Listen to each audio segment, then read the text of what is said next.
Welcome to Boundless Pursuit, a weekly podcast providing motivation, entertainment, and education to anglers and outdoorsmen. I hope that the stories you'll find here will encourage you to chase your passion more fervently, to open your mind to new opportunities and perspectives. Your engagement and feedback is critical to the growth of this show, and I would love to hear your suggestions on topics or potential guests. You can reach me at boundlesspursuitfishing@gmail.com or at my website, www.boundless-pursuit.com. That's where you'll find all related articles, media, and merchandise. Please remember, the show will gain traction from your support. Be sure to like, comment, and share this podcast to your friends and connections. I'm your host, David Graham. Now let's get on to today's episode.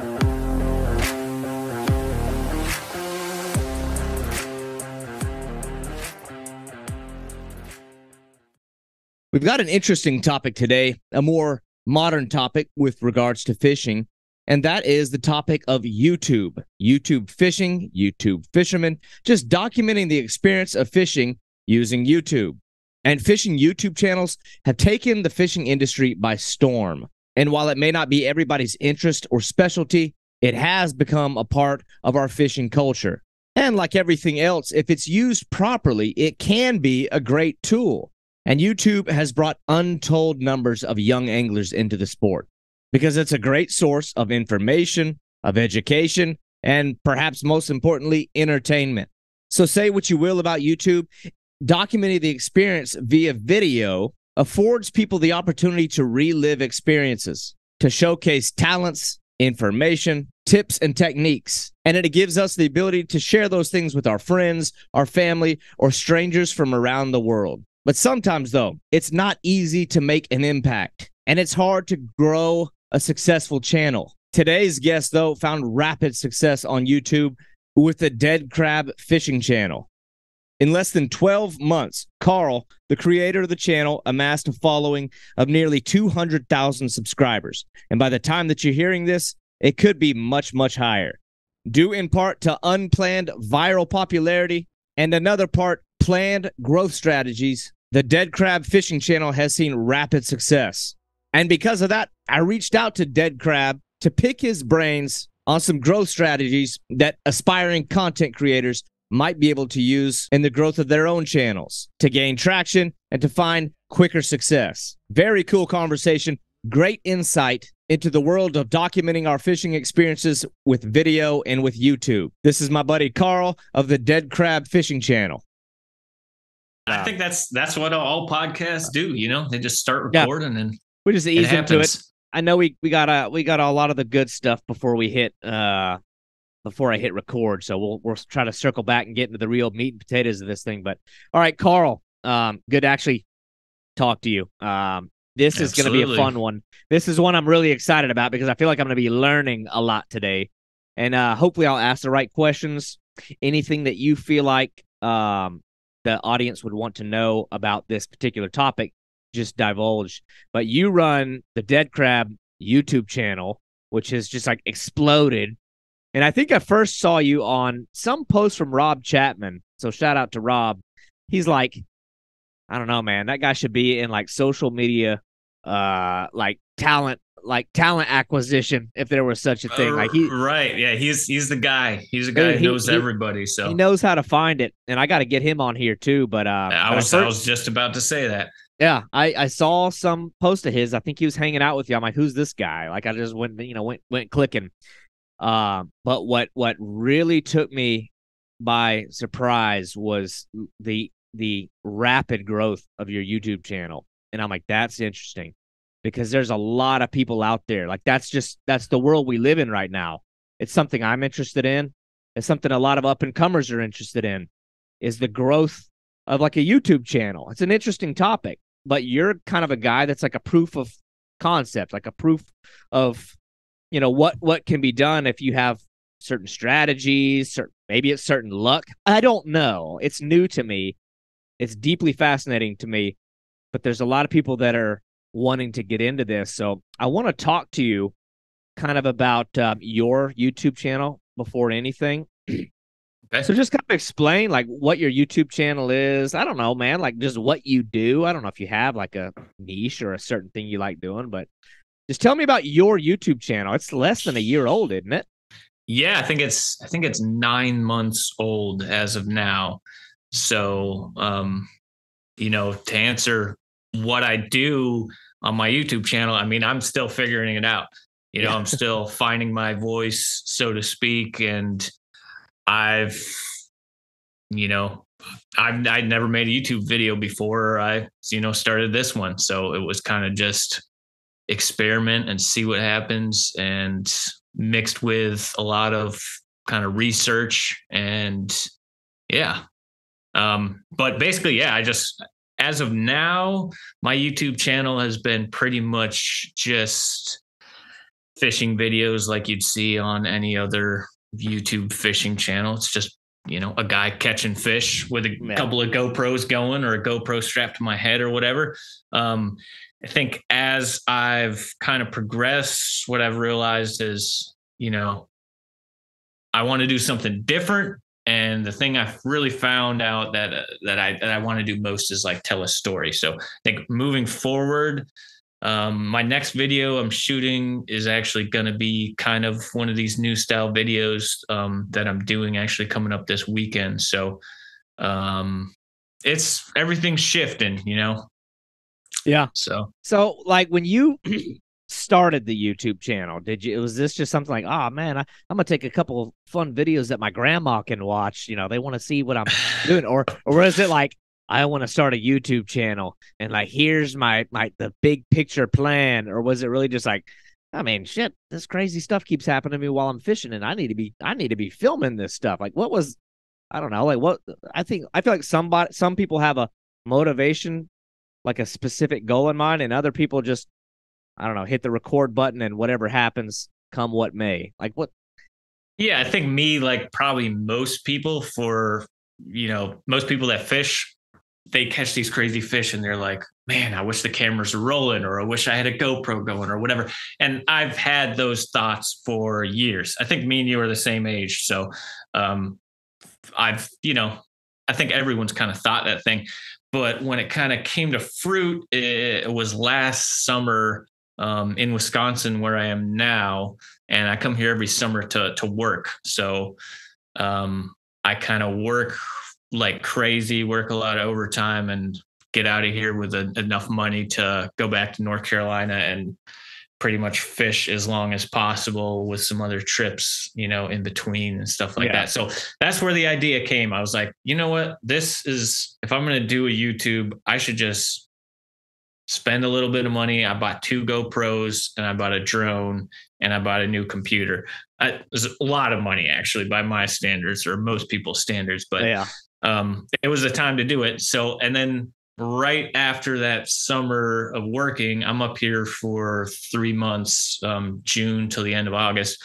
I pretty much went straight to the coast in North Carolina and had a couple of I had like a family reunion and some other family come out to do a beach week there. We rent a beach house and all that. Man, I take it as an excuse to just fish 14 hours a day until my legs feel like they're falling off. But then that was like the crash course, was that first trip.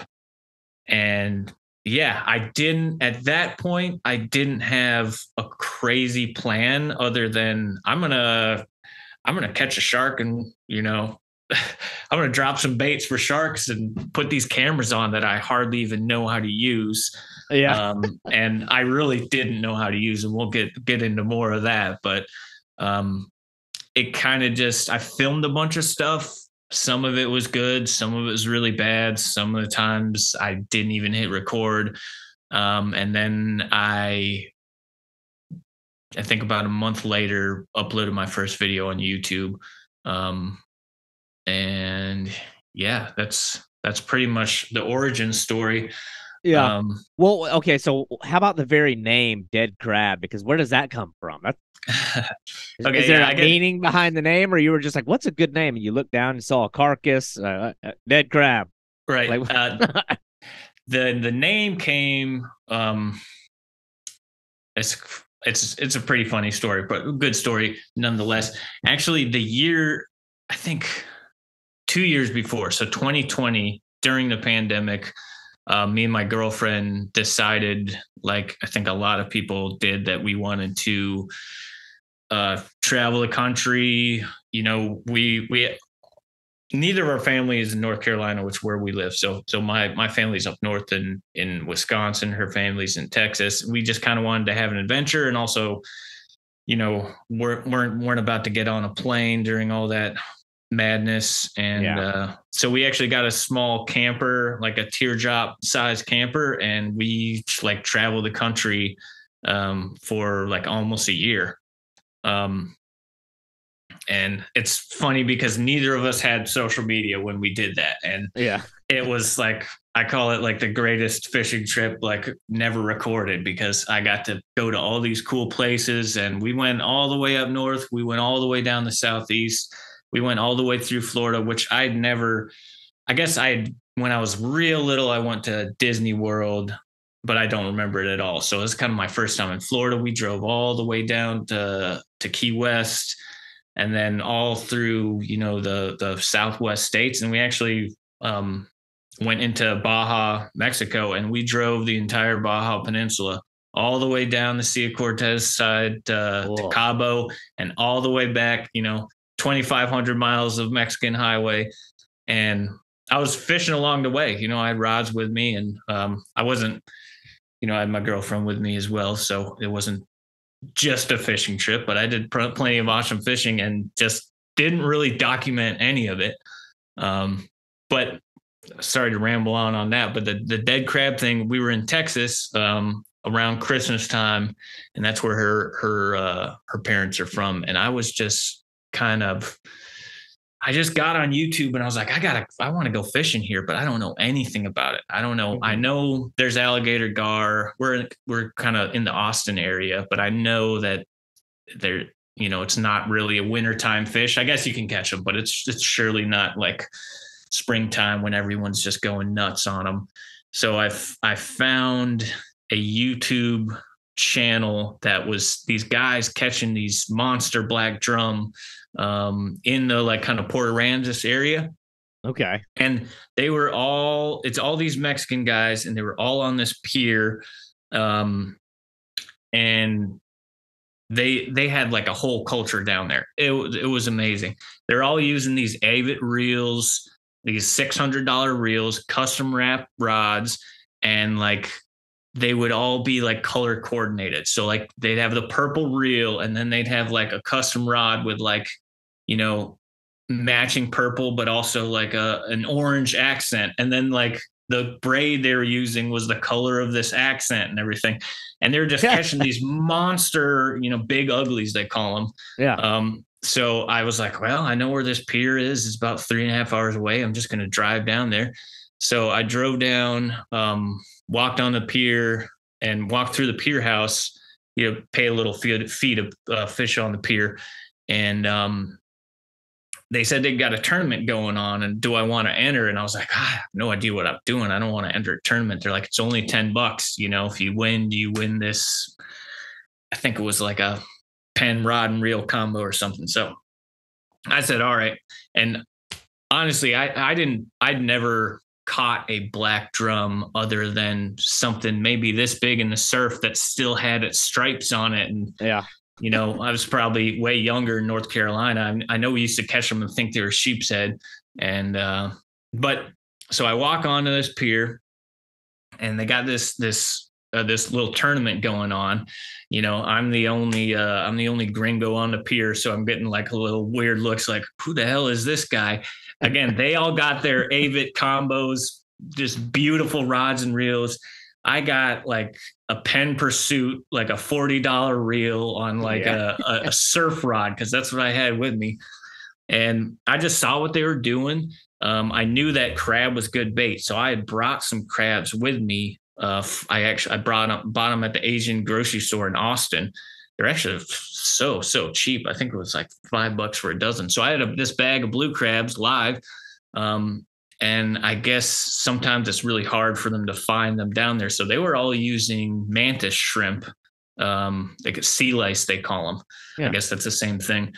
And just drum rigs and everything. But I didn't even know what I was doing. I just saw what they were doing. I tied a rig that looked like what they were using. I went into the pier house and bought one of those spider weights with a big, metal bendy arms on it, Yeah. which at that point, I just fished in North Carolina in the surf. I'd never seen anything like that. I seen like the Sputnik weights or whatever that'll collapse, but I never seen those. And I just hooked up a piece of crab, threw it into this current, and like in no time, I hooked this monster. I think it was 38 or 39-inch black drum. And like when you think of like a 40-inch black drum, it does not compare to a 40-inch redfish because it's so tall. Yeah. Like it's a 30+ pound fish. And right there, I was like in first place in Yeah. this little tournament they had going on the pier. And I think these guys were like, what the fuck? But eventually they opened up and we were just talking trash. And it was one of the best fishing nights of my life. I caught so many fish. Like I think I caught 8 or 9 just that first night, all in that same kind of size. And the tournament was a month-long thing. So I didn't end up winning anything. Someone knocked me out. I was only there for that day. Yeah. But I did the weigh in with my fish. The guy comes out from the pier house. He takes a picture of you. And if you place, he puts you up on a board on the inside. So I was placed for a while.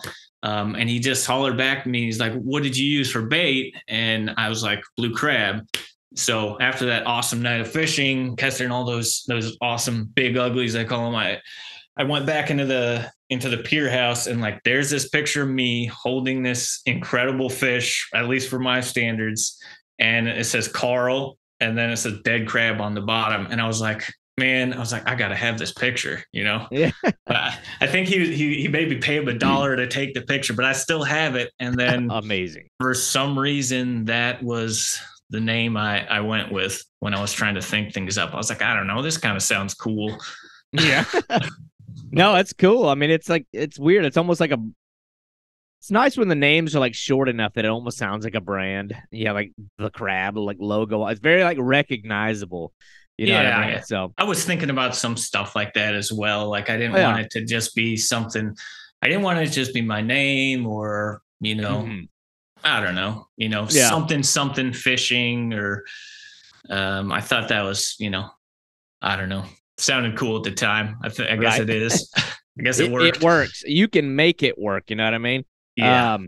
Well, what's crazy about yours is like, there's obviously no shortage of people out there with a YouTube channel. I could have picked anybody that has a YouTube. I know countless people with YouTube accounts, but I don't know a lot of people who've had success in YouTube. It's like, it's one of them things. It's like people that will plug away at it for years and like struggle and like it seems like they're doing all the right things and maybe to the point of exhaustion, maybe to the point of, I don't know, like losing themselves. And it just ain't growing. They ain't getting what they want out of it. Yeah. Yours at some point, and we haven't even mentioned how many followers you have. It's like 180,000, almost 200,000 followers, isn't it, at this point? Yep. And in a 9-month span, it's amazing. At least I think it is. I don't know much about YouTube, but it's like that's got to be abnormal. So was there for a fishing channel for sure? For sure. Well, was there like a breakthrough video? I mean, was there like a straw that broke the camel's back? Like what opened the floodgates? Was there like one viral video? I mean, I've watched a lot of your stuff, but I'm wondering like at what point where did the explosion take place? Yeah. So there was the first video I had go viral was kind of what blew the doors off. And as of now, it almost has, I think, 50 million views. And there's a whole story behind that too, if you want to hear it. And, it was, I actually almost didn't post the video, but it was right around the time where I'd done 1 or 2 full length videos and a handful of shorts. And I was enjoying kind of the process of editing the videos and learning how to edit. And like we said earlier when we were off camera, I've just always been kind of an artist on the side, and it was kind of fulfilling that creative thing. I'm a creative dude, and if I'm just kind of working all the time and I don't take the time to just do something creative, it starts driving me crazy. So what I realized is like that was kind of scratching that itch. So it was around that time that I started doing a lot of research into more the technical stuff of YouTube. And so I was doing a lot of shorts. And so what I'd really kind of popped out in my research was that people were using shorts, which is still a relatively new thing. It's like, I think 2 years, they've only been around 2 years, the shorts, and it's still, they came out to compete with TikTok and Reels and stuff like that, but it's still like changing, and it still has an almost beta vibe to it, to where, I don't know, some people think they could go away, or, there's all different schools of thought on it. But the biggest thing that I learned from my like initial research is that people are using these shorts to get crazy amounts of followers, if they did it right. And the thing I focused in on was the titles. And I say titles, they're actually, if you post it on YouTube, they say like your title is just the text that's on the bottom, that reads on the bottom of a short video. And YouTube calls it a caption, which is actually like the best way I try to tell people to look at it like it's a caption contest. Maybe everyone doesn't know exactly what a caption contest is, but it's something that used to be in a lot of like newspapers and magazines, and it would just be like one square of a cartoon, and everyone tries to write the funniest or craziest or most engaging thing on the bottom. It's no different like with a YouTube video. And this is, again, we're just talking about shorts, strictly shorts here. So another good example or way I like to put it is you could have a video of, I don't know, you could have a video of a leaf sitting on the ground and that was the whole thing, but you could come up with something so clever to write on that thing that video blows up and gets 1 million views. But at the same time, I'm sure you've seen it, or maybe a lot of the listeners have seen stuff like this.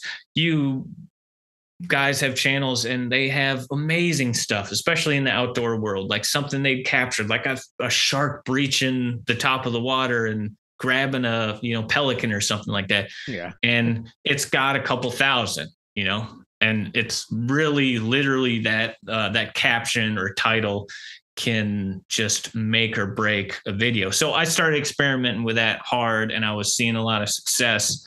And then, so my first viral video, which is the one we were just talking about that has almost 50 million, it was a video of me. So this was on that same kind of first trip after Wisconsin, after I've saved up and worked for the summer. I think end of September. This was on Topsail Island in North Carolina. But I had hooked this, still my biggest shark to today. It was an 11-foot tiger.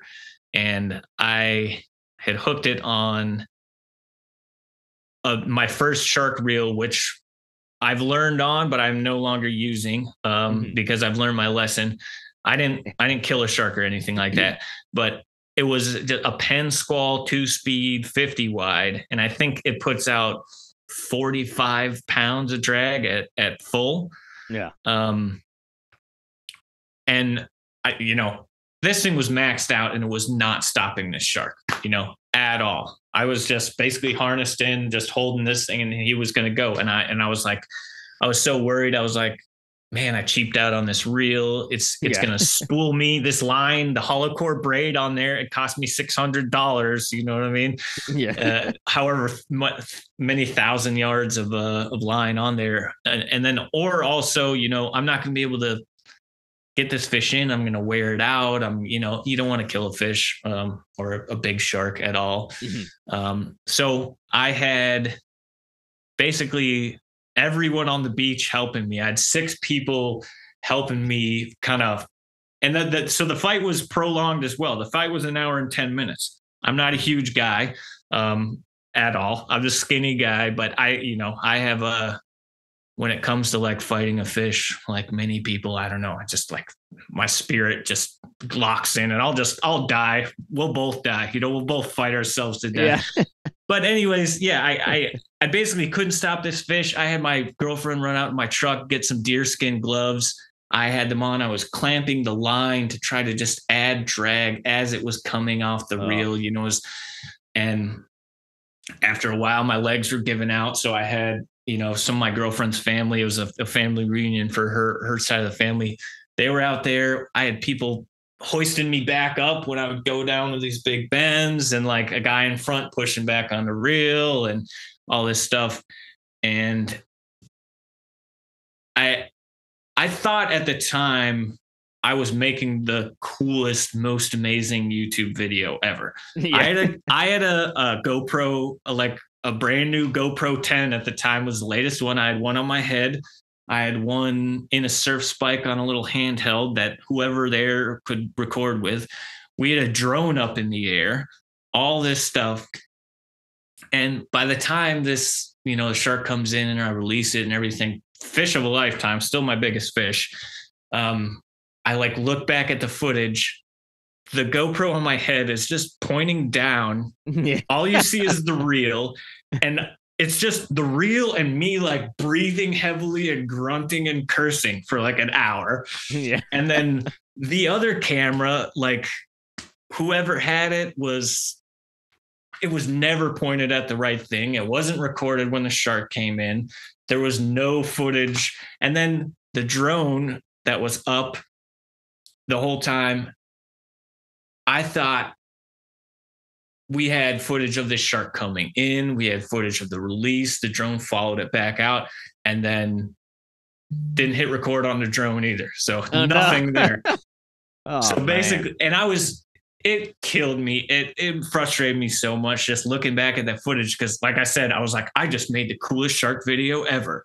And that goes to show you, like, that's just the kind of crash course I was on. Like, I didn't know that I should have, checked the adjustment on my camera or whatever. I just didn't know what I was doing. Yeah. So I, for a while, didn't want to put any of this footage out because it was so heartbreaking. But what I did have was one good vertical video that my girlfriend actually shot of just the spectacle of all these people on the beach, like helping me up and pushing me back and everything like that. And, yelling and grunting and all this stuff. So eventually I was like, I'm going to release this as a short. And I just had I basically released it because I had a good idea for the title. And like I said a second ago, I had done some research into how those titles can really affect something. So yeah, it was, I think the title is When It Takes 6 People to Catch One Fish. And then like an emoji of a like brain exploding or whatever. I don't know if you know that emoji. It's like mind blown or whatever. And eventually that thing just started taking off and going crazy. And like as of now, it's still getting hundreds of thousands of views every day. I've since had like many, many other videos go viral as well. Yeah. But that's the one that kind of started it all. And it's just so funny because it's like, I almost didn't post it. And I'm glad I did. Yeah. And well, I saw that video. It's funny because when I went back after finding you on, when I just found your page through like Rob's stuff, I found your YouTube channel, and then I saw that video. I had seen the video before when it was making its rounds. Yeah. It's good that it like is short enough to where you see that and it's like, okay, this seems a little, dramatic. This is like a lot of people. So it leaves enough to the imagination that you want to see more. Yeah, I mean, it's one of those videos that it just spikes a reaction from Yeah. people. There's so many. I don't know how many. Well, you want to see what comes next. Yeah. Yeah. So that's the things like, there's a lot of people who are like, show the fucking fish. They're the mad you don't see it. And I'm like, I don't have footage of that fish. This is the best footage I have. Eventually, my girlfriend's dad did take a video on his iPhone, and I eventually got that footage, and I've since released some of that. But yeah, just the response from people, there's tens of I don't even know, but there's hundreds of thousands of likes on it. There's probably about almost 1 million likes. So it's not like people just hate the video and that's why. No. Well, I didn't want it to make it sound like I was hating on it. No. I totally get it. So there's been so many crazy responses to that and so many funny responses. The one that you get a lot is like, show the fish. People are just pissed, and people are like, you wasted my time. And I'm like, the video's 9 seconds. Like, what are you doing here? But then also so many people, there's so many funny comments in there. And like I said, there's like tens of thousands of comments. I haven't read them all, but I've gone through them and I've really enjoyed the comment section. There's been so many funny ones. And, when it first started, there were hundreds of comments of people saying he hooked the Russian sub. Because, this is kind of like when that was going on in the news. That was the hot thing. He's got the Russian sub. He's got the Russian sub. And this thing has gone viral for so long, and it still is going viral, that it went from the Russian sub to he hooked the Chinese spy balloon that got shot down to just last week, there's a ton of comments about me hooking into that Titanic sub thing. Oh, yeah. So, people are just brutal in the comment section. When, well, that is actually a topic that I want to get to, and I don't want to jump quite to that, but I know it's a good one. Because it's the internet. It's the world we live in. And when something gets big enough, you're going to get the full gamut of responses. Some of them are going to be encouraging. Some of them are going to be hilarious. And some of them are going to be straight venom. Yeah. And we've all dealt with that. And I think it's a good topic to talk about, in dealing with that. How do you deal with, it's almost like not a good thing to go to the comment section sometimes. I've had one video go viral, and it wasn't fishing related. I had a video of me fighting with my dogs over a Christmas tree go so viral that we were on Good Morning America. Oh, wow. Me and my wife. I think that's the name of the show. Anyway, Carson Daly and Al Roker called us. We're talking to them and stuff this is crazy. Was this on Facebook or something? It was on Facebook. Yeah. It got 40 million views in 3 days. And, it's a very wholesome video. It's me playing with my dogs. What is there to be upset about? But, I went to the comment section. Maybe I shouldn't have. Yeah. I guess, you find, people will find a reason to be hateful and to be nasty. Yeah. And I was just wow, it's very easy to get pulled into it and have a bad day. And maybe we'll get into that. I think that's an important topic to get into because it's, something gets big enough, you're going to get a little bit of a dose of hate, but we don't want to go that route quite yet. I've definitely seen that video. But I want to talk just about growth of a YouTube channel in general. I know you're sort of exploded onto the scene, but at the same time, you understand that there's strategy behind it. Other people do not. Even myself, I don't really understand. But I know that, I guess we'll jump into this. It's kind of there's a lot of controversy in YouTube. It's sort of you have to walk a very fine line, it seems, between, to where it doesn't get ridiculous. It's you want it to grow, and you have to do certain things to pull the audience in. Yeah. And I know one of the main strategies, and I want to get your ideas on it, is the icon. I know a lot of people like to use the term clickbait. Thumbnail, right? Yeah. Yeah. Though the very term, it just has a negative connotation behind it. Yep.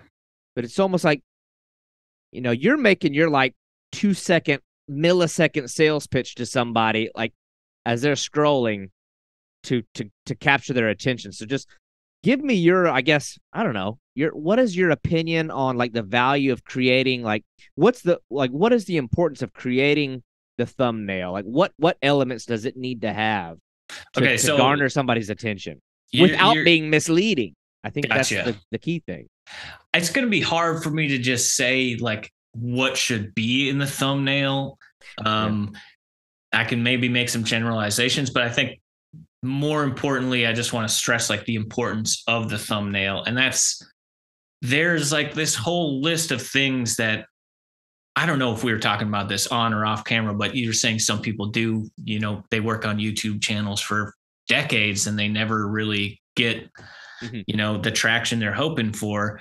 It's on a list of many of those things. It's like you put so much time and effort into the videos and you buy the cameras and everything, but then you don't do the research, or you don't, find someone who can do Photoshop and pay them a little money to do your thumbnails or anything like that. You kind of just stop there, and it's a heartbreaker for me because I know just how much work it is to try to do one of these channels. It's so much work. I mean, it's harder than I've ever worked on anything in my life, and I've only ever done like manual labor jobs, and people get really passionate about it, whether you have success or not. And people will, they'll edit till 4 a.m. to get these videos out, but then overlook some of the like technical research stuff. But not to go off on a tangent there, but thumbnails, your thumbnail and your title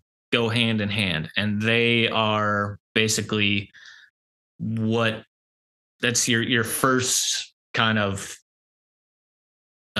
lifeline to an audience, basically, and very important. I would say your thumbnail and title for a full length video, and we'll talk about full lengths and shorts. I don't want to confuse everybody. Full lengths and shorts are almost like a different platform. You know what I mean? It's almost like TikTok and YouTube or something like that. It's a different audience.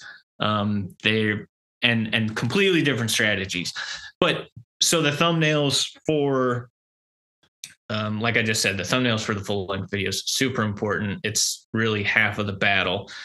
And you mentioned clickbaity type stuff. That stuff can work, but actually, so YouTube is constantly changing, and the algorithm is constantly changing.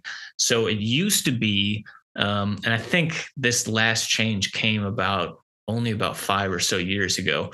But it used to be that you could, and you've seen it, everyone's seen it, you could have just the most clickbait thumbnail ever, and you'd get 100 million views. You know what I mean? But the video could just be total crap, or even worse, we've all been fallen victim to it. You click on it and the video is like not what you thought it was.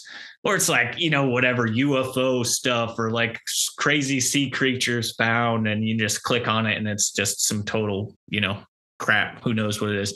So YouTube is constantly trying to be more user friendly. Basically, it just wants to put out videos that people actually want to watch versus videos that people want to click on. So I think 5 or 6 years ago, I think it might have been 2016 or something, they completely revamped the algorithm to where just clicking on the thumbnail was not going to keep that video kind of in the spin cycle and keep pushing it out to more people. It had to be clicking the thumbnail, which is called click-through rate. So click-through rate means it's what percentage of people click on your video when they are presented it, say in the sidebar where it's like suggested videos, or maybe you're on a home screen, or maybe you're watching another video and it ends. It's how many people click on your thumbnail that are presented with your thumbnail on some facet, whether it's your phone or whatever. So there's that. And then there's your percentage viewed. So people actually have to view a certain amount of the video for the algorithm to say, for the new algorithm to say, okay, now we can push this to more people and see what happens. And that's precisely how the algorithm works. It doesn't matter. And this is another thing that changed. It doesn't even matter how many subscribers you have, really. It's going to put your video to a small amount of people. If they click it and watch it, And I'm not saying they don't have to watch the whole thing, but even like a 10 between 10 and 20% is considered like good, um, for how long people watch your video. So they'll push that to a small amount of people. Say they push it to 100 people. If, 60% of them click on it and watch half of it, then they're going to be like, oh man, push that to 1,000 and then to 10,000 and 100,000 and a million. So that's just basically how that works and how that stuff goes. But now, as I mentioned, those changes, you just can't do the clickbait thing. It doesn't work anymore. Go back and find some of the channels that you used to watch that do clickbait stuff, or maybe you didn't watch them, maybe you just know about them. Go look at them now. They're suffering if they don't adapt. Yeah. And it just really doesn't work anymore. But that's not saying it's not important. It's still so important, because you could have the most engaging, beautifully shot, well edited video ever. If people don't click on it, then the algorithm just dumps it. It gives up on it. So you need both those things. It's interesting. That's like one of the ones that I always kind of like got curious on how it affected I don't know, the performance of the video, because like yours, I'll say, like, yours don't seem, I say clickbait again, it sounds like a negative thing, but it's like, no, it's fine. Yours don't come off to me as like my idea of like clickbaity. They're well made. Like it's a realistic picture of what you put there, and I click it, I end up seeing that, and like I appreciate that, my style. I feel annoyed and almost betrayed when the image doesn't match. Like, so that's YouTube doesn't want that to happen. They're doing everything so that doesn't happen, because that used to happen all the time, as you know, and they don't want to be known. But it's that's not good for anyone, because it's not good for YouTube, because they end up paying, a bunch of money from the ad revenue to these videos. And the audience is, they're not happy either. And that's it. Another thing that drives video success is the engagement. And that's people, commenting. Well, the algorithm doesn't read the comments. It doesn't know if they're good or bad. So that's another thing that used to happen. You had this clickbait thing and people clicked on it, and then they were like, oh, God damn it. And they get in the comment section. There's a million people pissed off. Yeah. Well, they're like, oh, the engagement's through the roof. This is the algorithm's just it's a machine's artificial intelligence. Is like, must be good. But they've done a good job of getting past that in recent years. So that's so we keep using the word like algorithm. That's one of those things that, like, somebody like me, let's say someone like me who's like, I would like to have a YouTube channel. Like, it's like I would like to have somewhere that I could put videos. If nothing else, kind of like you alluded to earlier, you have these amazing experiences on the water, but like, the memory of it, it's like it just exists only in your head. It's something that you would like to, like, for me, I know I've got so many things that have happened to me on the water that I wish I could go back and like almost relive. And that's the best way to do it, is through video. But somebody that's interested in starting a YouTube channel is going to hear the term algorithm. But then it's like, well, what is that? Like, can you see it? Can you find it? Like, what is algorithm? It's like this nameless, faceless thing.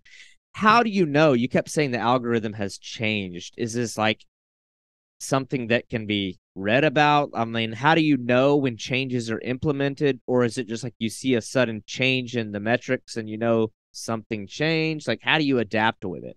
Well, I mean, unless your channel is huge and you have all these, metrics and analytics to look at, you're not going to be able to see these changes and everything. But YouTube, they're owned by Google. When they change everything, they kind of put out something in their terms of service. Okay. And it's kind of like lawyer contract speak. You can't hardly figure out what they're really saying, but they do announce these changes. But you got to rely on the YouTube content creators to inform you on that. So just like when something breaks on my truck, I like to do all the work myself. I don't know how to do every single thing. So a lot of times I just pull up a YouTube video and I can figure it out, if it's nothing too crazy. Same thing with, when you're doing research on this YouTube stuff, there's going to be a guy whose entire channel is just putting these things into kind of layman's terms, something you can digest, and being like, hey, they've changed it up. We've done the research. We've also, we went off what they said they changed, and we've, put that against other data. So that's where I'm getting all this information. Honestly, it's just from YouTube itself. Yeah, because it's like, I guess it's obviously they're not like sending out a memo that says, update alert. Going forward, we'll have this happen. I guess one of the more recent things, well, I think it was recent. I thought it was peculiar how they like decided to stop showing like likes versus dislikes. Like you can only see how many likes something has. I mean, what was that to like preserve people's feelings? Like, what does that do? I think that's probably what it was. I'm not sure anymore.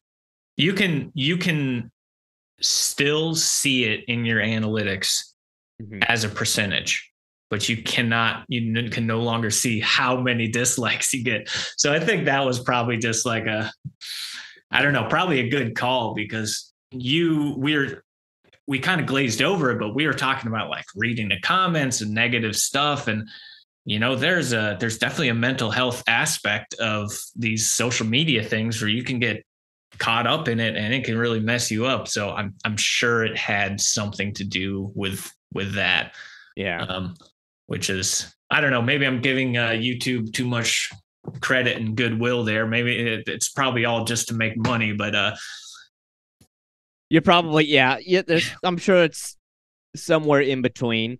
Yeah. But I always wonder too, like, and maybe this is opinion and maybe it's matter of fact, but like, I don't know, what's been your observation? Like, is there more value in being consistent or putting out like a quality, I guess I use the term product, because, a lot of people who want to do a YouTube channel, they can only get out one day a week but hey, maybe they get out that one day a week, but they film a lot of stuff that they can kind of slow trickle. Like, is it more important in your opinion, or based on what you've observed, to be a reliable for your audience to know that you're always going to be releasing something, or to be impactful on the occasion, or like, what is your thoughts on that? Definitely 100% the second thing, the quality over quantity.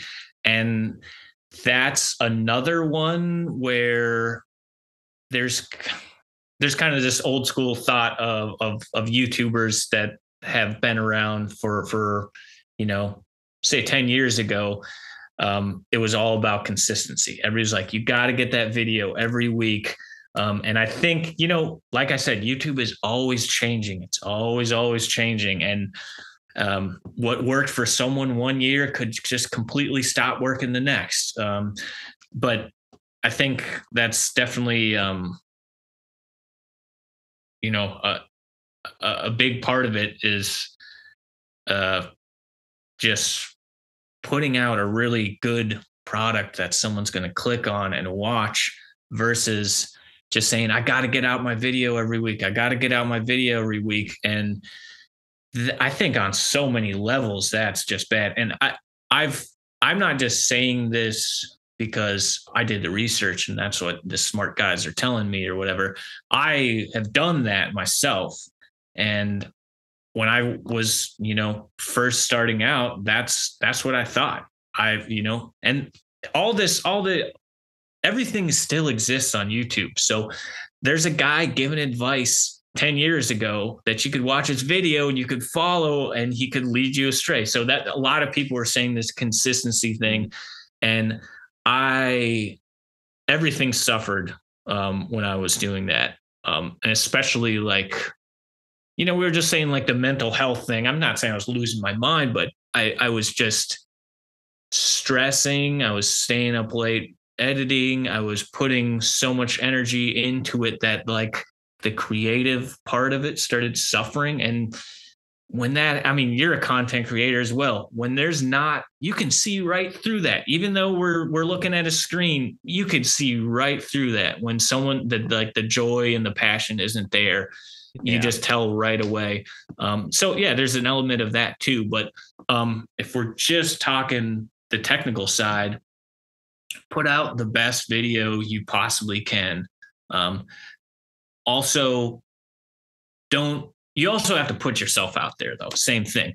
So I think we were talking about this earlier too, when the cameras weren't rolling, you know, before in kind of some of my other creative projects before I did YouTube, I was kind of like a perfectionist, and I'd hold myself back and I say, it's not ready. It's not, I got to tweak this. I got to tweak that.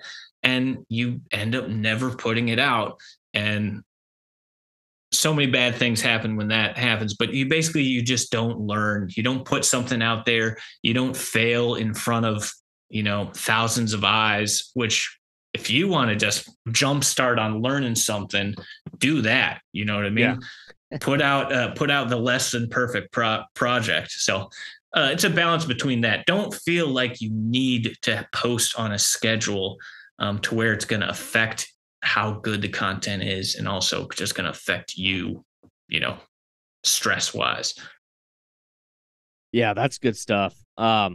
It's like I kind of want to go the tone, like at least in this early phases of like, somebody that's interested in getting started, not necessarily somebody that's already got one, is trying to figure out how to like inject a little bit of life into it. But like, somebody more in my position who was like, I do a lot of I do a lot of awesome fishing. Like, I really want to start capturing these moments. What are some of like the basic things that somebody would need? Like maybe like camera gear, like what, when you go out on a day to film your day of fishing, what are some of the things, I don't know, that maybe that they would need?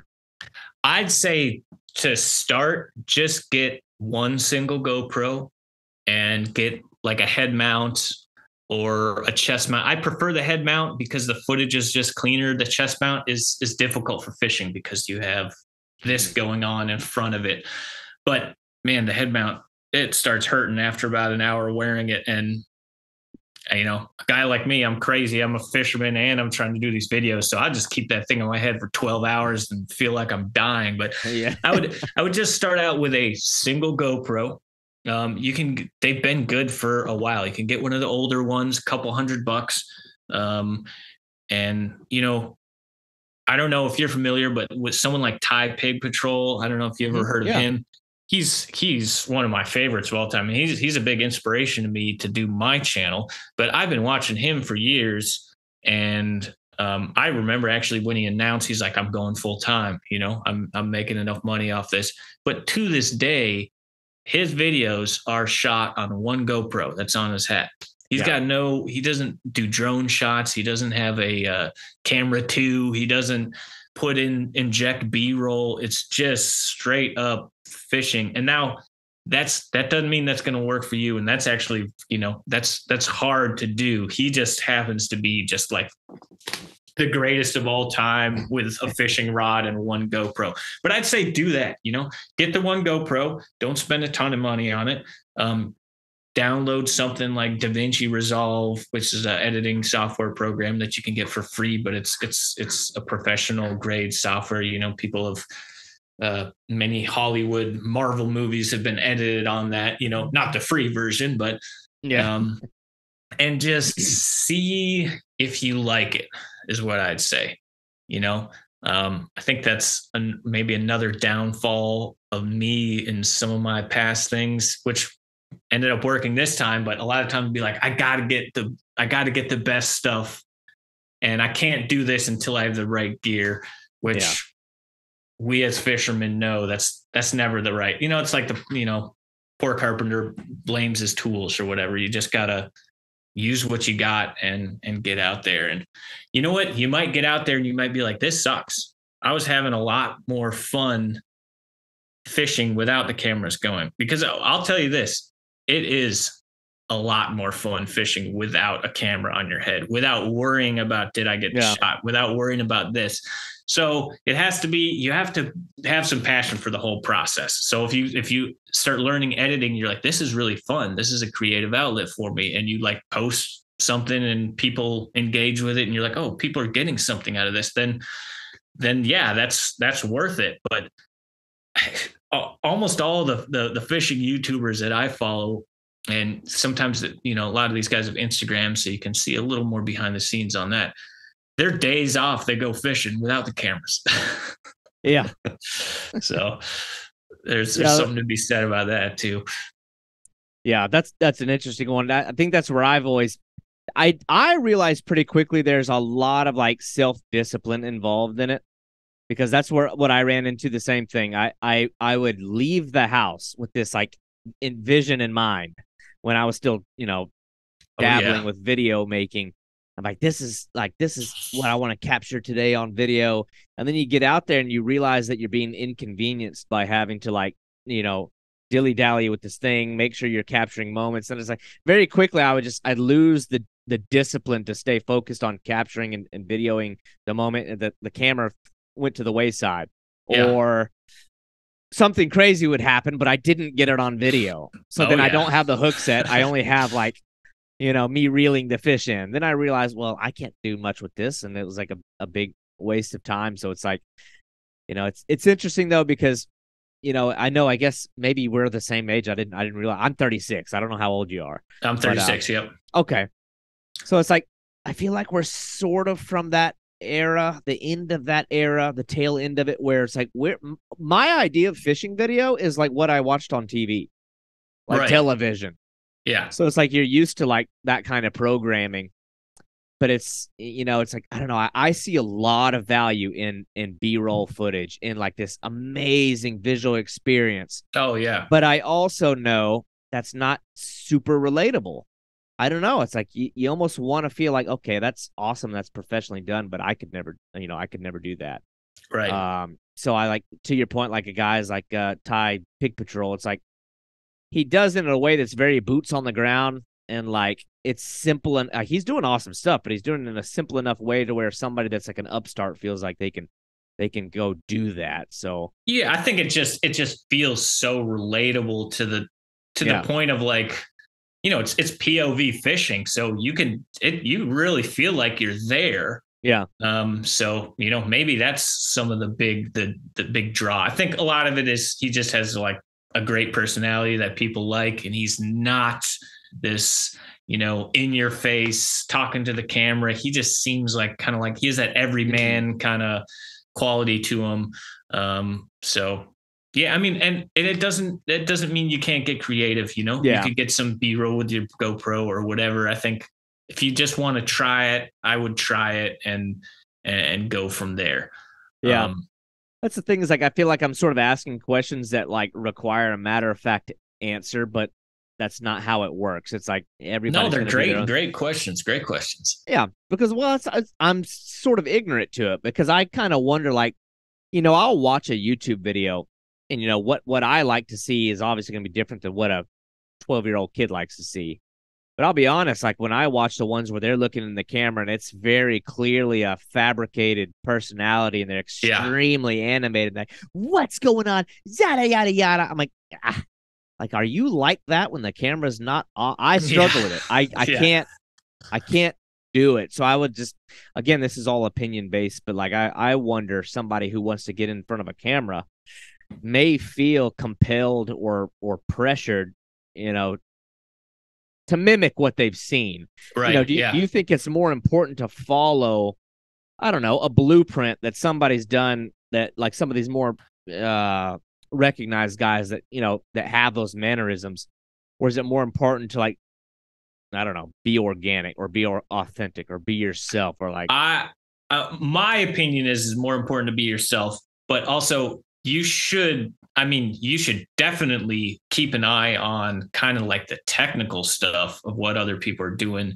And even if someone their channel's vibe is nothing like yours, you can still learn from them. So, definitely watch YouTube videos, pick up things like trends, even if there's another channel and their personality is complete opposite of yours, you could still be like, oh, well, they're having success with these kind of videos. Maybe someone wants to see my take on it or whatever. And, another thing about YouTube is there's room for literally every personality, and there's an audience for every person. If you are shy and you are just shaking when you're talking on the camera, put the camera on and start shaking, and I guarantee you there's a million people that are going to relate to that and going to be like, wow, that was brave. I want to go with you on this journey, and, whatever, that's the thing about YouTube is people kind of look at YouTube like they do other social media sites, even though YouTube was around before. I'm sure it's around before that term was even coined, but it was definitely around before, Instagram, TikTok, even Facebook, I think. And it's really just, I like to look at it as like it's TV for the people. It's made for the people, and the people are the audience. So it is like a beautiful thing in that way. Of course, there's plenty of like crap and darkness and negativity that can be found on there as well. But yeah, I think definitely, trying to be yourself, exactly copying someone is just pretty much never going to work.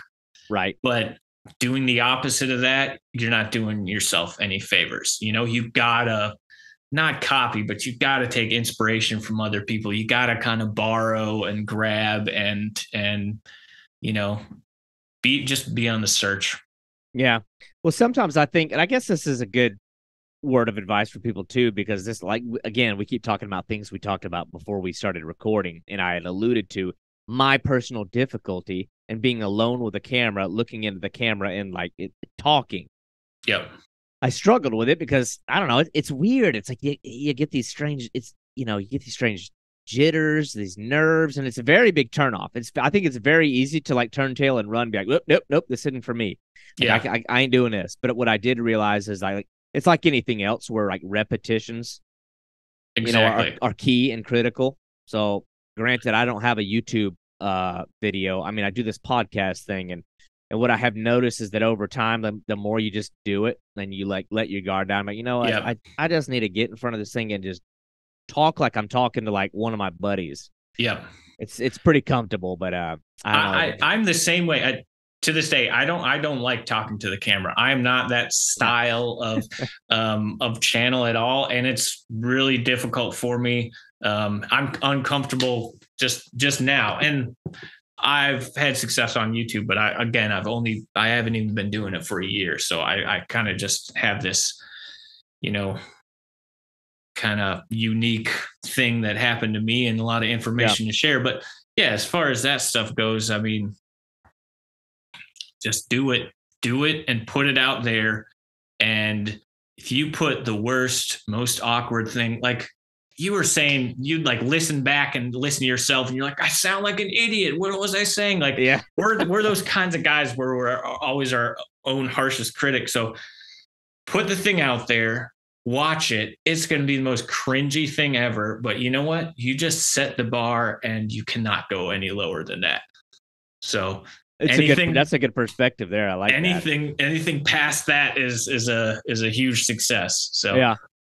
Well, I like that you're like still new to it, but you've amassed a big following, because it's like you kind of wear both hats, where it's like you're still, I don't know, I guess you still call yourself new. You're still like learning, like you're still new in it to a point, but you've also experienced getting a big following. So like you see both sides, but I want to kind of like transition into a little bit more like you've started this thing, and maybe you had an objective from the get-go, or you start to develop an objective. But and I don't even know if you're at this phase yet with yours, but like, let's say this is where I get thrown off by the YouTube thing. This is where I get very confused, is like the monetization side of it. I don't know how in depth your knowledge is on that. If it's not there, I don't know, just let me know. But it's like people get this idea that they can quit their job, like we took, and some people have been able to quit their job, and this is going to be their career. That's where I get lost. I'm like, where's the money coming from? Like, I don't understand it. Like, the money is just appearing. Like, where's it? Is it all ad revenue? Is there something else? Like, I mean, I guess expand on the monetization side of it, what you understand about it, like what you have to do in order to accomplish that. Like, I don't know where it comes from. It's like, to me, it's this great mystery. Right. Like, money just showing up in your account. Like, right. How does it work? I mean, eventually it is like that, but I think we'll just start, kind of go backwards from there. So where the money comes from is just two things. It's ad revenue, and that is simply ads that get played on your videos. So most of it is going to be ads that play at the start of your videos. If your video is of a certain length, if it's over 8 minutes, then it qualifies for mid-roll ads. There's different ads that can be placed through there. And those are also preferences that can be set. So you can say, I don't want, for my channel, I never want an ad to interrupt a video. Okay. Those are all your preferences. You can choose to not put any ads. Also, we're speaking after you get monetized. We'll go back to the requirements to get monetized in the first place. But yeah, that's one of the two places it comes from, is the ad revenue. And the other place is a share of the subscription revenue of YouTube premium subscribers. Okay. So I don't know if you've ever done YouTube premium. I've had it for a while. It's so nice because, man, I know we were talking earlier a little bit of how me and my girlfriend did some traveling and kind of lived on the road for a year. We prepped for that for like 6 months. Well, we really prepped for it for a year because we were in lockdown. It went from an idea to let's save money to let's start looking for a actual truck and camper to buy. And I did so much research and I was doing so much. I gutted our truck on the inside and rebuilt it, and it has a kitchen in the back and stuff like that. And I did a lot of, I did all the maintenance it needed, and I changed brakes and all this stuff. So I was constantly on YouTube. It got to a point where I'm like, take whatever money you need to stop playing these damn ads. And it's $10 a month and the ads go away. And then you have, features like you can download videos to your phone and watch them offline. I don't know if you're on flight or something like that, or just want to have, whatever. So that's YouTube premium basically. So anyone who watches your video, who is a YouTube premium subscriber, you get a fraction of what they pay monthly for their subscription. So that's where the money comes from. And that's the only place that the money comes from on YouTube, other than some other new features that we will talk about in a little bit. But as far as what it takes to get monetized, so YouTube, like I said, is constantly changing, and they just changed the requirements for monetization. So I'm going to have to look it up here in a second and tell you exactly what it was. But when I got monetized, which granted was only back in February, it's only a few months ago, basically what you need to reach a certain threshold of watch hours. So that's the amount of cumulative amount of hours that people watch your video. So it was 4,000 public watch hours. And a certain amount of subscribers. So it was 1,000 subscribers and 4,000 public watch hours. Or when Shorts came along, they also had a threshold for just views off Shorts. So you could get 4,000 public watch hours. That's really hard. That's so many public watch hours. People need to be really watching your videos. I think, God, just to give an example, like a video with something like, a video with 100,000+ views is only 10,000 watch hours. So you got to basically kind of go viral to get that first thing, or you could get the 10 million Shorts views, which is what I ended up getting first. Okay. So now I think they've cut that in half. So now all you need is 500 subscribers. So they cut that in half. It used to be 1,000. And then you need 3,000 watch hours, which is on your full lengths, or 3 million Shorts views. And that's within a 90-day period for the second part. You can get the subscribers whenever, but you need to get a certain amount of traffic within a 90-day period. So it's not easy at all to just get monetized in the first place. Yeah. Okay. It's no easy feat. I had a certain amount of luck and a little bit of hard work. Do you have any say or control over like what the ad is? I mean, like because no, you don't. So it could be like I don't know. It could be something crazy that you don't agree with, and it could be over the top of your. Yeah, I mean, YouTube, none of their advertisers are like controversial, and then also these advertisers are, it's all run by Google, so you're gonna get ads. Yeah. They're not gonna pay. You're not gonna get a tampon ad on a fishing video, you know what I mean? Because they can look at your analytics and they know who's watching your videos. Okay, that's good. Okay. Yeah, you're gonna get like whatever. That makes sense then. Okay. Because like there's one that keeps happening to me when I'm like mowing the yard. Sometimes I'll listen to like I have like a playlist on my YouTube of music. You know what I mean? Like I want to listen to freaking music. I don't want to listen to ads. It's like just one of those things I have to deal with. Yeah. I can deal with a 15-second commercial while I'm mowing, no big deal. But they're like, man, there's some ads out there now. Like one of them that's been pissing me off. It's like SEO, like search engine optimization strategy tips and techniques. And I know it's coming from the fact that like I have my website, my blog and stuff, and I look at that stuff a little bit. But this ad is like 3 hours long. Oh, they're so bad. Like, oh my God. Like, that'll then I got to reach in my pocket and like skip ad. And I'm like, this is bull crap. That'll make you, I like YouTube for music. So that's another good reason to pay them the $12 a month or whatever it is now to get rid of those things.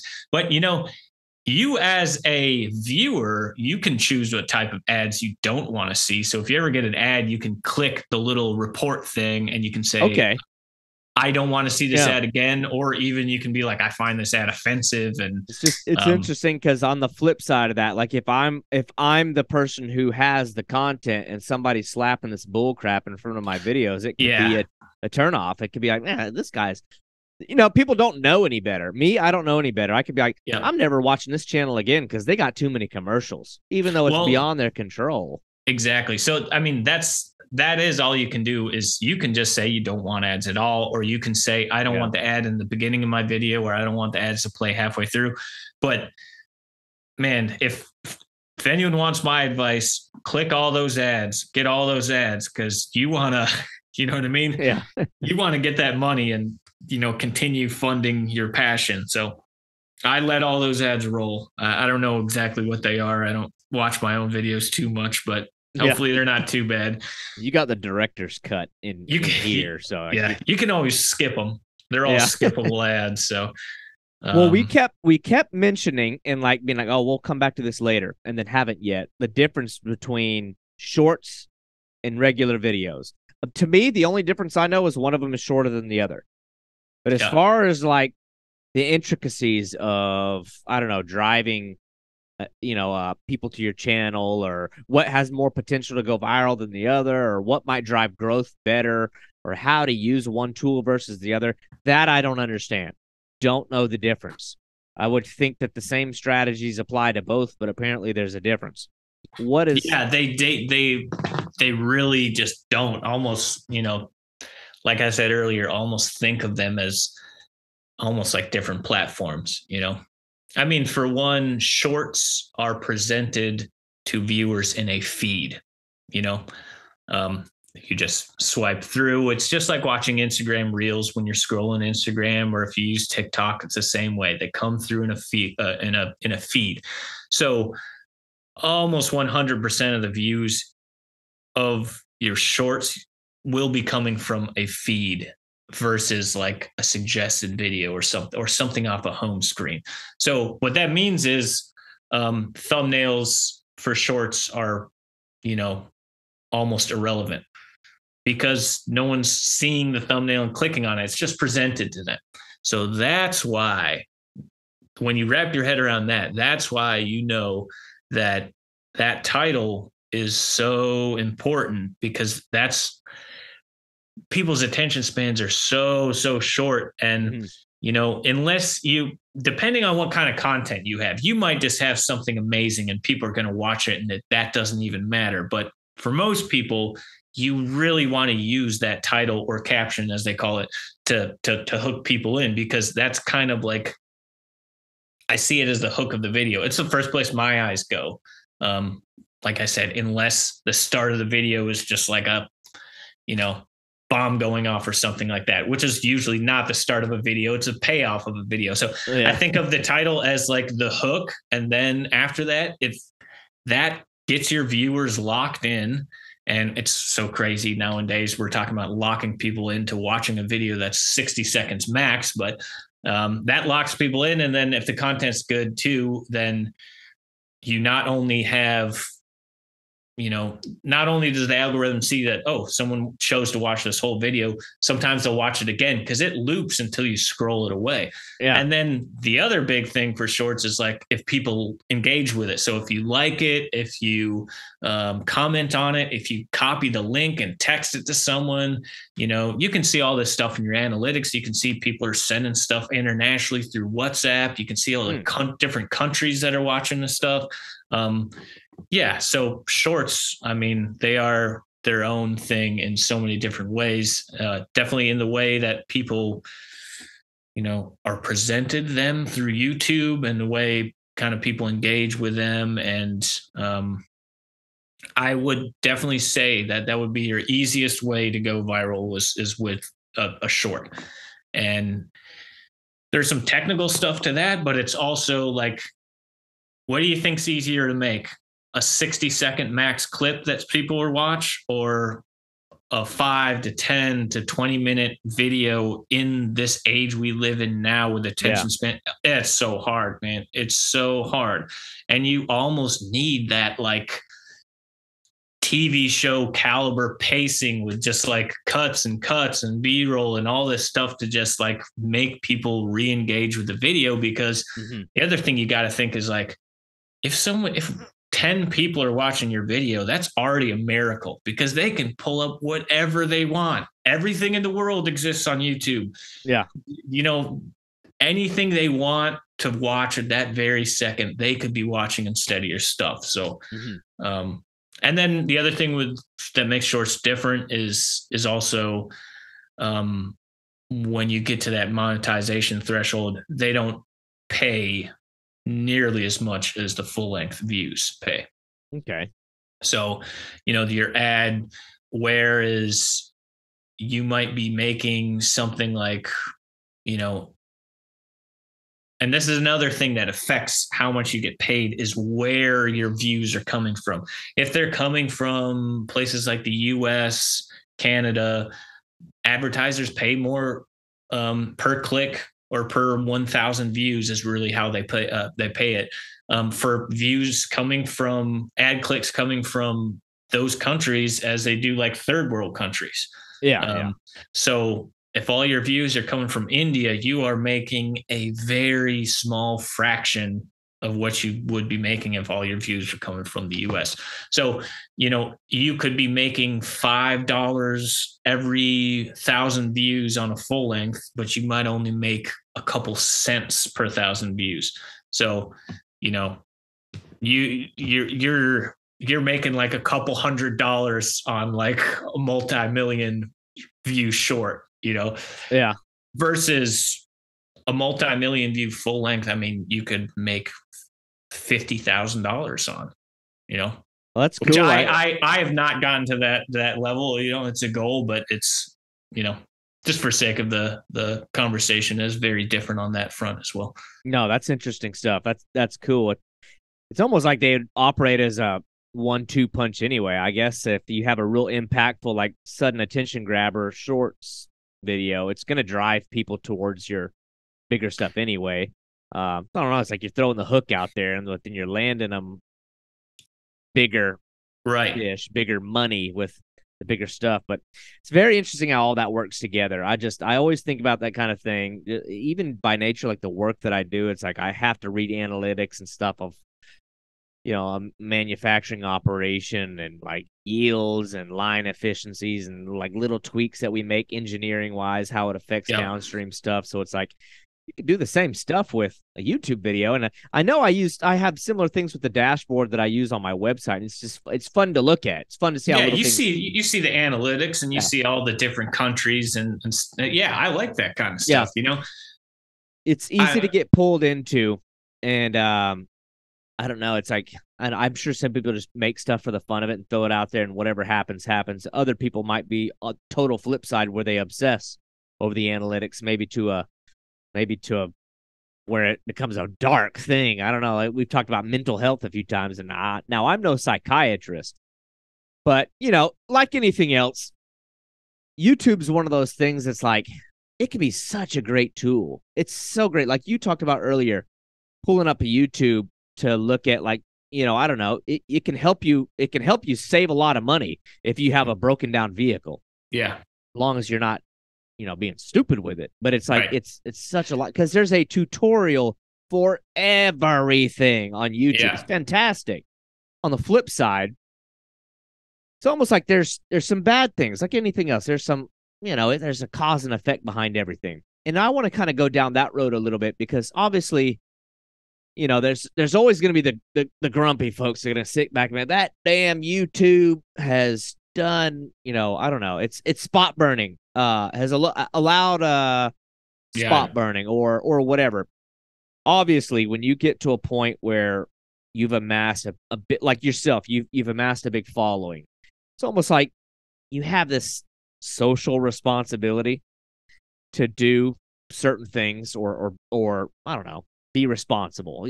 A person like you doesn't want to have a video of you mishandling a fish and like killing the damn thing by acting. Oh, for sure. Especially with the shark stuff. And I know, all about that. Yeah. So it's like, in your opinion, what are some responsible ways to operate it where you're not gonna, I don't know, man. You see folks that it's sort of part of the entertainment is to go like sneaking into private property. And right. Cops called, like they almost invite that negative interaction from Karens. And it's like, it makes for an entertaining video, but it's also like, you wonder how many people are out there looking for that interaction. And like, I don't know, man. Like, let's just some of the potential negatives that maybe YouTube could have that people need to be cautious of. Yeah, I think to me, the more negative stuff I'd speak on is like personally as a content creator, and just like how you can get wrapped up in it, and like we were talking about, looking at the comments and spending so much time on something, and if it doesn't have the response, it can be like crushing and things like that. But as far as, and this has been a subject in lots of the other podcasts, because I'm a big fan. I think I've listened to almost all of them, but it kind of always comes up, the whole like kind of like clickbaity thing, or like you said, the like Karens or whatever. Honestly, to me, it's like people wouldn't watch that unless they didn't want to. So if that's your thing, I think more power to you, because you could hate on someone for like fishing with gummy worms or doing something clickbaity or whatever. That's the one I always use. I know if you listen, I'm like, fishing with a gummy worm, or whatever, all these things. But it's like, you know what? I'm a fan, because if you're making a living doing that, I think that's awesome, because you should. I don't know. I'm sure you've had some bad jobs or whatever. I've worked in kind of like the manual labor kind of construction field my whole life. And, the things I've done for money, if you think like, doing a video about Karens is bad, like you should, the way I've been talked to by contractors and homeowners and interior designers. And so to me, there's an element of like, you know what? You go get that money, and I love it no matter what. I might not be personally a fan of it. I don't really watch those things per se, but I don't really hate on it. You know, Yeah. the things that I don't like is other things we've talked about a lot. Like, and I'm just like you. I don't want to make enemies at all. For one, I don't, I'm trying to be successful. I don't want to, I don't want to put any political stuff in there or any hot button issues or whatever. But then when we get down to when we're talking about fishing, man, there's so much drama and stuff like that. Like you mentioned, spot burn, but like in the shark fishing world, I feel like that in the past, however many years, like all the biggest viral shark fishing videos are what I would consider mishandling of fish. Like people with these huge sharks, they're completely out of water, they're completely beached. There's like 3 dudes sitting on them, and it's always like some buff jack dude or whatever, which is, that they're not all like that or whatever, but it's just like that kind of just turned me off to the whole shark fishing thing. And I've been surf fishing. I know I'm from Wisconsin, but I lived there till I was 6, and I've since bounced around a lot. But I've been surf fishing in North Carolina for like getting close to 20 years now. And honestly, like we said, YouTube is a place where you go to for information.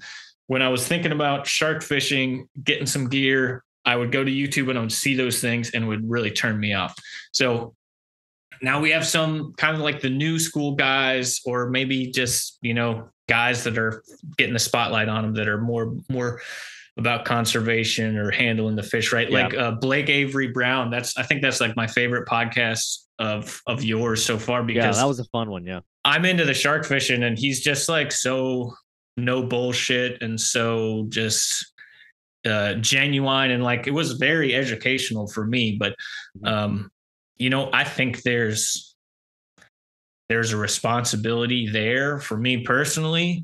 And then if you were talking about like, the dark side of YouTube or what I, maybe would steer people away from. I mean, yeah, I don't like seeing stuff like that. I don't like seeing sharks out of water and with, guys pulling their mouths open. I hate that stuff. And I think it makes everyone look bad, because and just like, that's something we're trying to change, as creators, but, or the bow fishing thing, I've like ever since I was a kid, I always thought like the weirdest, ugliest fish were the coolest fish. I'd love catching bullheads, or like in Wisconsin, my God, like carp, just people hate carp so much, but I'm like, these things are cool. They're huge, they're cool. And so, seeing people, especially when they're shooting a gar and everything like that, I don't like seeing stuff like that. So I think that stuff being on the internet is so much worse than someone doing a clickbaity Karen, or like a magnet fishing cops called, or like a, whatever. Well, I used a whole chicken as bait in a spillway. All that stuff, to me, it's all positive, because it's just getting, and you've said it before, it just gets people into fishing. Yeah, that's where I was going to go. I think I've said it a few times. I hope that I've made myself sort of clear where I stand on those things. Like, I will admit, not that long ago even, I'd be talking just crap on these guys that have like the super silly behaviors on there. Like, these people are idiots. They're ruining fishing. This is ridiculous. These YouTubers are out of control. But then it's like, and it's very easy to do the same thing with like bow fishing. I know we just mentioned bow fishing, to just go crazy hating them. But I don't know, maybe it's me just getting older. I'm kind of realizing, people are going to get into that, and they'll find, and now this is what I've always said. I was like, it's getting a lot of people that may have not otherwise been involved in fishing to click on it, to look at it. Maybe they start out even mimicking it, and then ultimately will find their own way. There's obviously some common sense stuff was like, well, that's not right. Like, it shouldn't be doing that. But I don't want to ever sit back and hate on somebody, like you said, who's making a living. Because I'll say this, a lot of the guys that I know that still exist in that frame of mind where they will just go in on a YouTuber, how terrible YouTube is. I'm convinced, and again, this is all speculative, but I have a strong hunch that if somebody came to them and said, on a silver platter, and said, "You can leave your job tomorrow, and we'll pay you. Yeah. We'll match your salary, Yep. or go above your salary. All you got to do is fish every day and act like this." I'm talking most of them would go do it. 100%. And I feel very 100%. firmly in saying that. People are not, they don't, I don't think people as firmly have as firm of convictions as they like to pretend. I do think a lot of it, and the reason I'm saying this is because I know that that I'm speaking on my own behalf. A lot of it stems from jealousy. I sit in this job all day that I hate, and it pisses me off, and I work my ass off to make money. Yeah. And here's this guy having a blast and making money, and it that's where it's coming from. There's a hint of jealousy, and I'm introspective enough to have caught myself be like, you know what? I'm bitching about this because that person's figured out a way, right? Yeah, as silly as it seems, to make money doing, like, they're making a living making silly videos. And then I have to come to terms with the reality that when the video's off, that person's not acting like that. It's a regular person that's savvy enough to avoid having this crap job, and it's all the more power to them. Obviously at the same time, that it's one thing to do gummy worms. That's the one that's the one I always use. That's not hurting anybody. That's not hurting anybody. Now the ones where I've seen people, I don't know, the trespassing thing is one thing. Even that, hell, we have all trespassed. You've all done it. You do have to worry about, is my actions that's going viral and getting, is the things that I'm doing that's getting me money going to screw it up for everybody else? Right, yeah. Sure, I think as sportsmen, we need to be cognizant of that. You can't go trying to get cops called and being confrontational with it's hilarious. And I got to admit, if a woman or a guy or somebody came and got in my face and acted silly, I don't know how I'd react. Honestly, I like to think I'd be the macho guy, but realistically, I'd probably cower and run away from him. I don't want confrontation. I don't like that. I don't want to do it. That's probably the smartest thing to do in the long run. But I think it's responsible and important for us, I guess, on this platform to just encourage, maybe kids. Yeah, go be hilarious. Go use a pool noodle in a McDonald's carton with a straw to make a fishing reel. Hilarious, funny, entertaining. Don't go, looking for confrontation. Yeah, looking for trouble. You're going to get more stuff made off limits. You're going to get more stuff with trespassing signs. That's where it's like, okay, well, you know what? Because the person that doesn't have a dog in a fight, they don't say these YouTubers are bad. These YouTube people are out of control. They say fishermen are out of control. Yeah, and these YouTube videos are often, young people's, maybe even old people's, first look into fishing.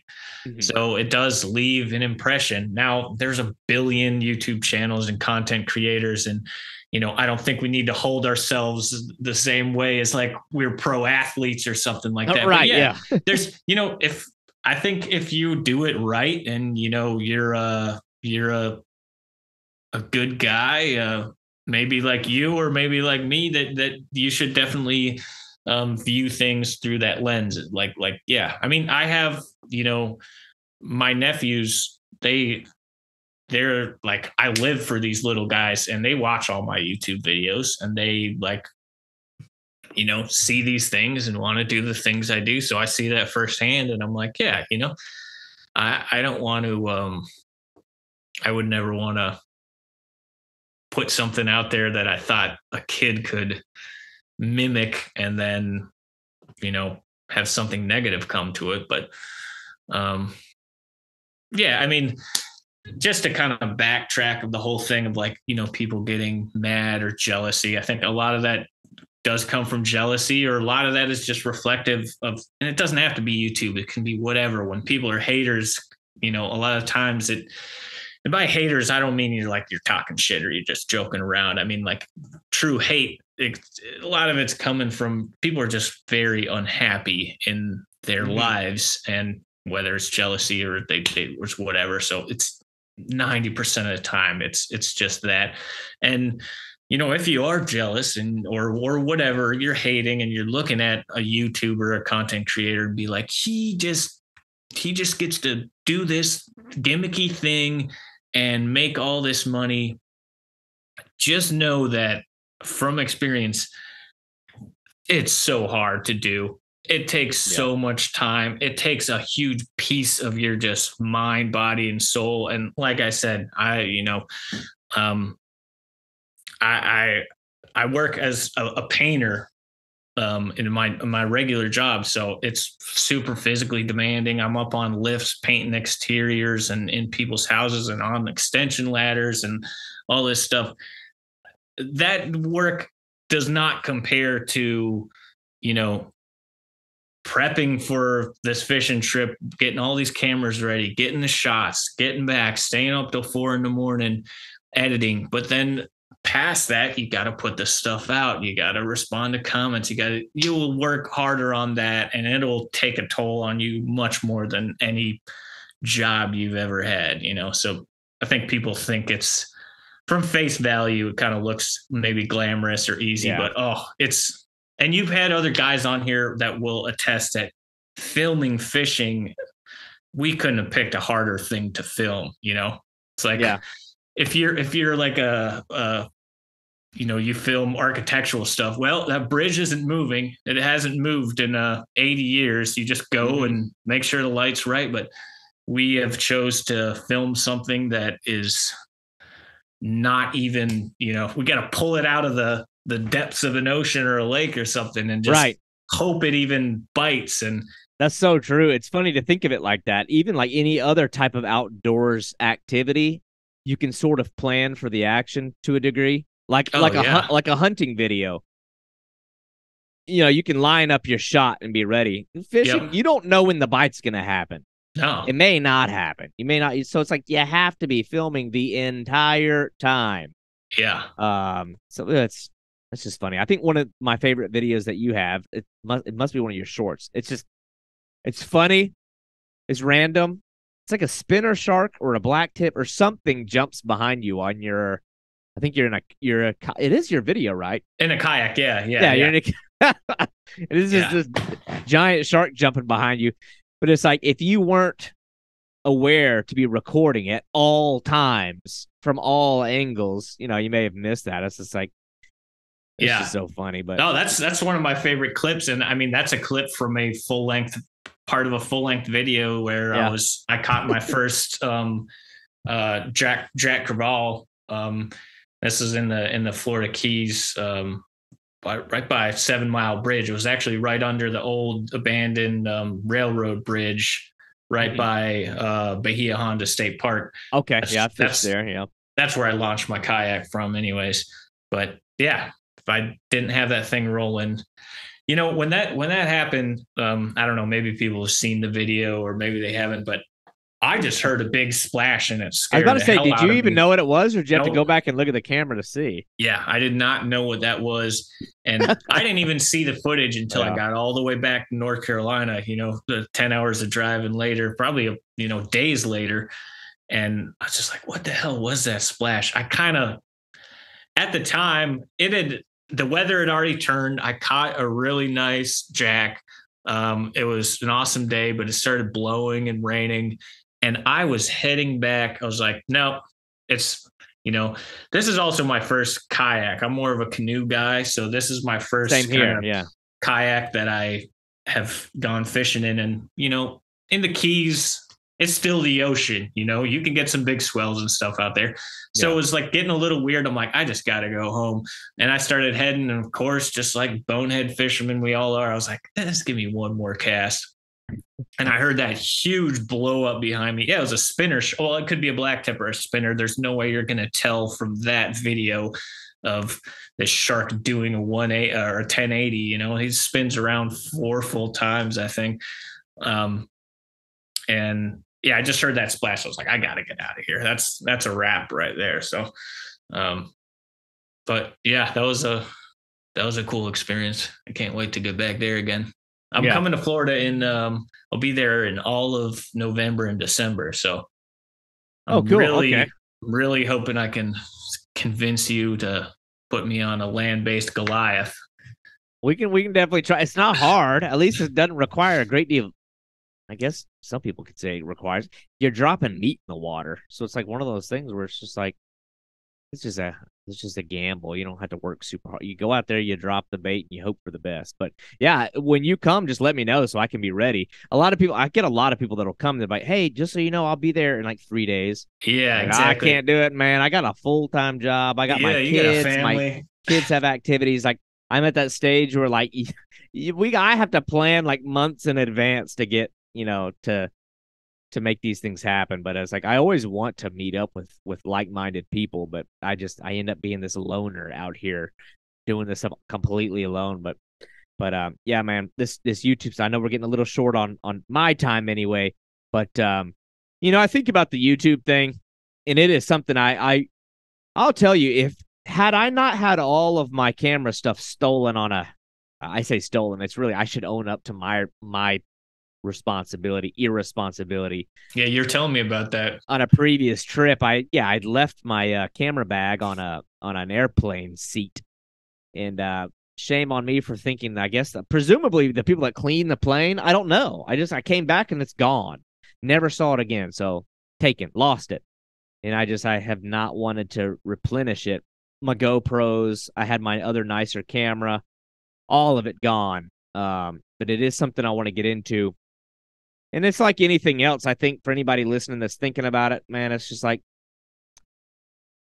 to be one of those things you make sure you're enjoying. You get so tied up in metrics, analytics, getting something out of it. Like, what can I get out of it? I think you're really rolling the dice on whether or not this is something that you enjoy. I'm sure this is something you can attest to. It's like anything else. It's got to be something you genuinely and authentically enjoy doing. Oh yeah, and if you don't, then don't do it. And like we were talking about earlier, it's going to show through. The audience is going to tell too, and just no one's going to make it out of there good. But hey, before you go, I got a quick question for you, and I wondered if hopefully we could do this without breaking into another hour conversation, which we won't. But can you give me? I know there's lots of talk about bucket list fish. Can you give me your top 3 domestic and your top 3 international? Oh yeah. And I promise we won't break off into a conversation about each. This is it's a fluid topic, like it is with anybody else. It kind of moves around. Yeah. But they're pretty I've managed to knock off some of my bigger ones. I'll say domestic. And I agree with you that your domestic list should be on always on the top. Yeah. You know what I mean? Knock out what's in your backyard or what you can drive to or whatever. I'm going to end up forsaking that, although I would love to.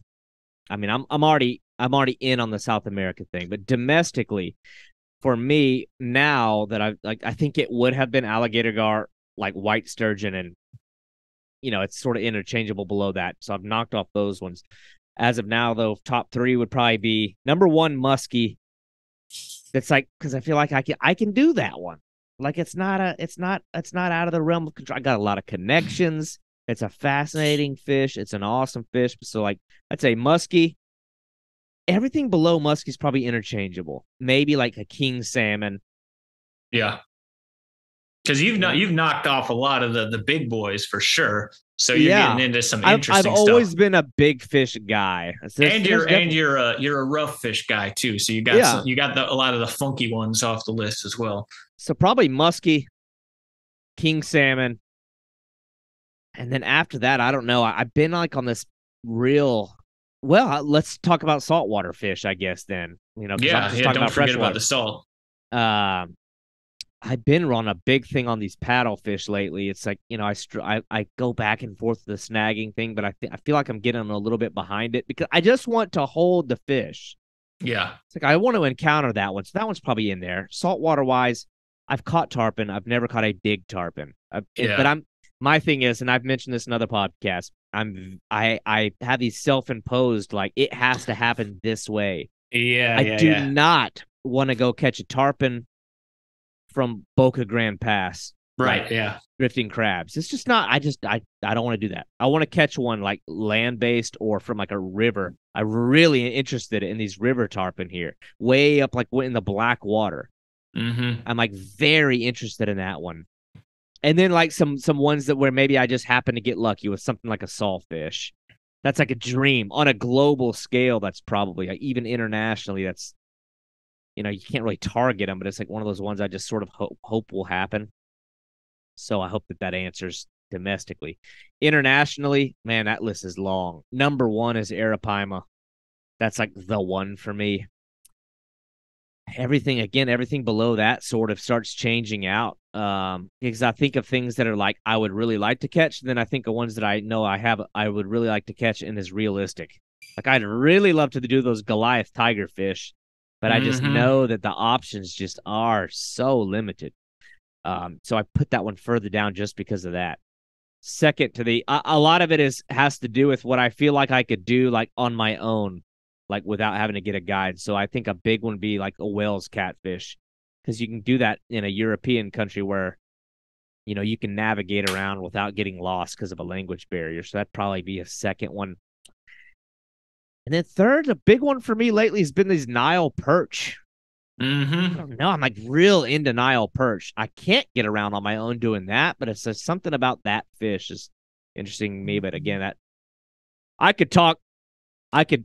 we could go off for an hour talking about my dream fish, but and then another one is like a land-based GT. That's like on everybody's list. I've been looking, and this is actually, I honestly, I feel like this may be one that happens in the next like 3 years. There's some islands, down in the South Pacific Islands. Yep. That all of your expenses are travel, just getting there. Like there's one I'm looking at right now that's like probably $2,500 just travel expenses. Once you get there, though, some of these islands are so small. Like you could realistically, I'm all about being grungy and grimy and like me too. I cannot. I don't like going out on.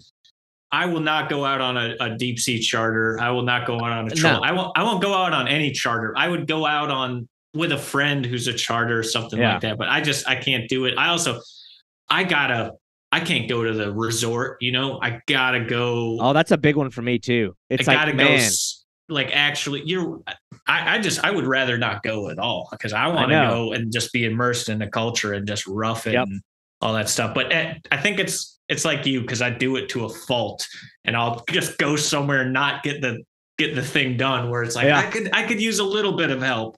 My thing is, at the risk of sounding like I'm up my own rear end, I feel very confident that if you give me a week anywhere in the world, like I feel like I can catch anything if I have the time, because I know that I can fish the entire time. I could be nasty. Right. Like I can get nasty with the fishing. You know what I mean? Like there's these Pacific islands that realistically you could rent a bike as opposed to an automobile and ride the entire perimeter of the island. There's Airbnbs at this one I'm looking at that are like $50 a night on the water, where you wait out. Yeah. It's basically you get there and you're good. You know what I mean? I'm convinced. I know one. I've seen videos. I've seen photos. You can go out at a low tide, stand at the edge of a reef where it's just feel like you're on the edge of the world and pop on the edge of these reefs. Man. I know I can do it. You've probably seen the cavi fishing stuff. Oh, love that guy. Similar type of thing. But I've been eyeing this one. I'm like, man, you give me 1 week out there to fish 12 hours a day, just dog it. I'll be malnourished, malnourished on the brink of death. I guarantee you. You give me 7 days. I feel like I only need one. I can be content with dying for one fish. But anyway, same here. No, I'm the same way. My girlfriend hates it. Whenever I go on a fishing trip, I come back dehydrated. I got a headache. My legs are gone. I'm useless for 2 days. It's like, you like this? But I love that. The GT thing for me, international, that's definitely at the top of the list. It's kind of always been like a Wels catfish because I just grew up loving catfish and thinking they're the coolest thing ever. So definitely Wels, GT. GT's probably the top, and then Arapaima for that. But man, just I think as of recently, the GT thing has just had so much exposure on YouTube with like KV and a lot of these other guys where it's just like, undeniable. It's like, man, I'm hitting the gym before I go on that trip. You No know kidding. what I mean? I'm making a life transformation for that fish. That's one though too. Like I feel like I need to go catch some of these big Jack Crevalle here first before I do that one. I feel like weird to not, but I don't know, man. I love Jack Crevalle. It's the kind of fish where it's like you can realistically do it on your own that are most appealing to me. So it's, I put like something like a GT even above like a bluefin tuna because I know I can't. Sure. I know I can't do it. I know I have to get somebody to take me to the fish. And granted, the Arapaima is the same way, but you're fishing out of a little like rickety boat. Like it's still salt of the earth enough for me to where I feel like it's like. If you're taking a guided trip down the Amazon in a wooden boat with a 10 horse on it, that's roughing it. The same thing with the GT. I would be so into it if there was like a local that would like walk out to this area with me and, you know, show me the ropes. I would be okay with that. I wouldn't feel like I was on a $400,000 boat and they just put me in front of the fish, you know. That's the thing is like I look at some of these ones, even in like Africa, there's some real amazing places out in the middle of nowhere, but the lodges where, like you said, it's like there's a white like tablecloth and they're giving you champagne. I'm like, dude, I don't want that. I feel people have been going there too long too, you know, messes it up for me. Yeah. And it's like even where I'm going in the Amazon is a lodge that has like Wi-Fi, and I'm like, ugh. I sent a message to the guy that operates it. I'm like, can I bring my hammock tent? Like, it's weird to me. Like, I'll probably end up sleeping there, sure, but I'm like, I need to like, I want a healthy amount of pain, and like, I don't know. Same here. It's a weird dynamic, but it, yeah. Hey man, you should check out Baja too. That place is that's been one. That's so another one. Undiscovered feeling. I mean, talk to my brother about that one. It's like you can go there, you can rent those like dune buggies and just go, and just drive the beach looking. Like presumably you're talking about something like a rooster fish. Yeah, that's huge on my list too. And I don't know if that's I guess that is international, although you could drive to it. But getting those ones from the beach is wow. There's another one is like oh man, here we go. You're gonna get me going. A big one for me. This is kind of I guess an example of like an obscure one is in South Africa. The like KZN, like KwaZulu Natal. I don't know if I'm pronouncing it right. Coastline. It's like South Africa. They do this like the land-based surf casting is like a big culture down there. But they have these giant like guitar fish. It's like they call them sandies, like sand sharks. It's like a mix between you probably know what it is. It looks like a mix between a ray and a shark. It's got the triangular like face of a stingray, but the back end of a shark, and they get massive. Gotcha. Kind of like a shovel nose or whatever. Yeah. It's like a giant one of those. It's exactly what it is. And huge ones. And I'm like, man, I could do that. Like South Africa, they sound like Australians. It's an English speaking area. Well, there's a big one. Any of those you can do, you know, go for it because it's going to be so much easier on you. But I don't know. I like to feel like I did the research, I put in the work, and I did it with minimal assistance. But anyway, my Vimeo will stop recording after I've been on it for 2 hours. So I got to. No, we're good. We're good, man. I got 7 minutes. So I'm ready. I'm ready to pee whenever we wrap this up. So yeah, so we'll wrap it up. I want to just kind of get, I guess, your quick idea on like where you kind of see this whole thing going, where you see your channel going. I would say, are you just sort of riding the tide, or have you got objectives? Where you kind of see this YouTube thing going? I'd say for you, and then just like where you kind of think things are moving towards. So I think I touched on this earlier a little bit, but I'm definitely getting to the point where I've experienced some burnout, and I kind of got to the point where I don't know if I want to just keep making videos of a guy catching fish, because there's a million other guys doing that. And it's not just, I don't want to do it because other people do it, but I don't want to do it because I don't know. I'd basically rather catch the fish without the camera and have a better time. But what I've really realized that I'm passionate about through just this whole YouTube journey is like kind of telling a story. So that's where and I don't know when this is going to come out. I know this is probably going to come out months from now. So hopefully my first kind of video in this new direction is already going to be out. I'm going to film it this coming weekend in Wisconsin with this guy, Ed the diver. But I'm going to transition towards, I don't want to say like more documentary style, but maybe that's a good way to put it, but just kind of like telling stories. So, to be specific and not take up too much more time, but this is what I'm doing this weekend. When I do collaborations with other YouTubers instead of the classic traditional fishing YouTuber collab where it's just two guys fishing together and they hope they draw the, viewers from each other's channels and it's mutually beneficial. I want to basically do a story on the creator. So this weekend, I'm going to do this video with this guy, Ed the diver. I don't know if you ever heard of him. He's super fascinating. He's a scuba diver in Wisconsin, and his full-time job is he dives down to the bottom of lakes and rivers and he pulls up all these lures on snags. He'll find a log and there'll be 300 lures snagged, and he pulls them all up. He cleans them up. He puts new hooks on them. He paints them sometimes and he resells them.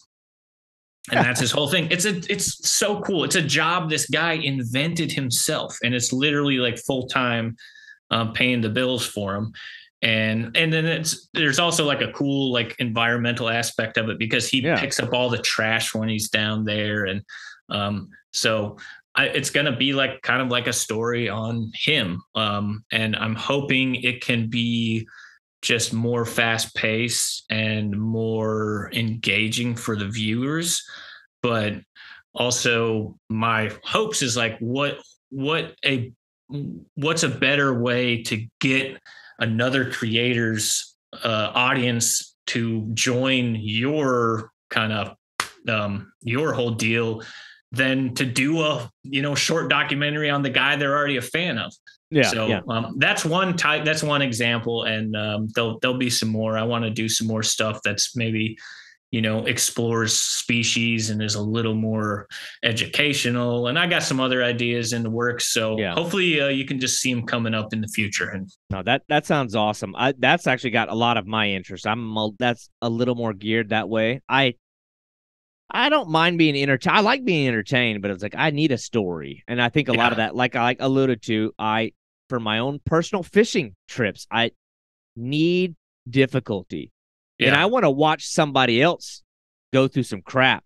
Yeah. And I need, as a creator, I need that to, I need to do that to feel, feel fresh and feel like I have something I want to put out and be proud of and everything. So, hey, come November, December, I'll do one on you, man. Let's do it. I'd be all down for it. I don't know. People would be surprised some of the crap that I've done and come through. I just keep it all to myself too much, maybe. But for sure, keep me in touch when you come down. We'll definitely get out there and try to get a Goliath. It's not rocket science. I mean, if you get the bait in front of them, you're pretty much golden. Yeah, and like I said, I'm a huge fan of the podcast, so I'd love to shed some light on that in any way I can. So I appreciate that. It's been a fun process. I'm just enjoying getting to meet people. I'm not, again, getting too wrapped up in what's gonna do for me. I don't care if it does anything. It's the best thing is the invites that I'm getting from these people. Like, hey, as soon as I stop recording, hey, you got to come out. I'm like, hell yeah, this is how I'm gonna be able to secure some free fishing trips. Well, anyway, hey, you're getting me through some brutal work days out in this last heat wave we had. So if anything, you can have that to be happy about.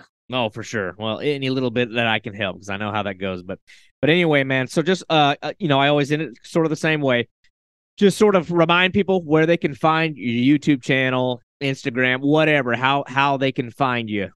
Yeah, so the YouTube channel is just Deadcrab, all caps. The best way to find it is just type www.youtube.com/@Deadcrab, and that'll take you right there. Or you can, search for it or whatever.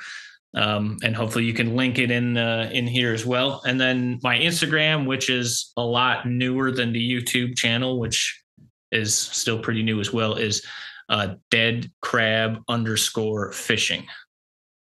So That's the Instagram. And I'm trying to not put the same thing on my Instagram as I am on my YouTube. So you won't see the same shorts. At first I did a few, but you'll see completely different content on my Instagram than you will on my YouTube channel. So hopefully there's something there that people can get into. Well, that's awesome. Well, definitely, I encourage anybody listening to check it out. There's some very entertaining stuff on there. I like some of the short videos, and I like some of the longer stuff, and I really look forward to seeing how the channel is evolving. I mean, you've kind of hinted at some ideas, not letting the cat out of the bag too much, but I look forward to seeing the growth of the channel, the growth of, I don't know, maybe it evolves into a brand if you want to call it that. But absolutely, man, Carl, I appreciate your time. I know I feel like I learned a lot, and when I begin doing my YouTube videos, and probably I want to say in next years when I'm going to start diving into that, I'll be picking your brain a lot. I need guidance, I need tips, I need I'm your guy for ideas, that anytime, man, anytime. And thank you so much for your time. Yeah, dude. All right, man, we'll be in touch, and I appreciate your time. Have a good one. Yeah, same to you, man. Right. Be good. See ya. Thank you for listening to Boundless Pursuit. Tune in each week as we bring stories and insight from uniquely talented anglers and outdoorsmen. And if you enjoyed this show, I want to hear from you. Be sure to leave a 5-star review, as this is going to drive the growth and exposure of this show. And if you have feedback or guest suggestions, I would love to hear from you. And you can reach me at boundlesspursuitfishing@gmail.com. For all other collections of media and contact information, please visit www.boundless-pursuit.com.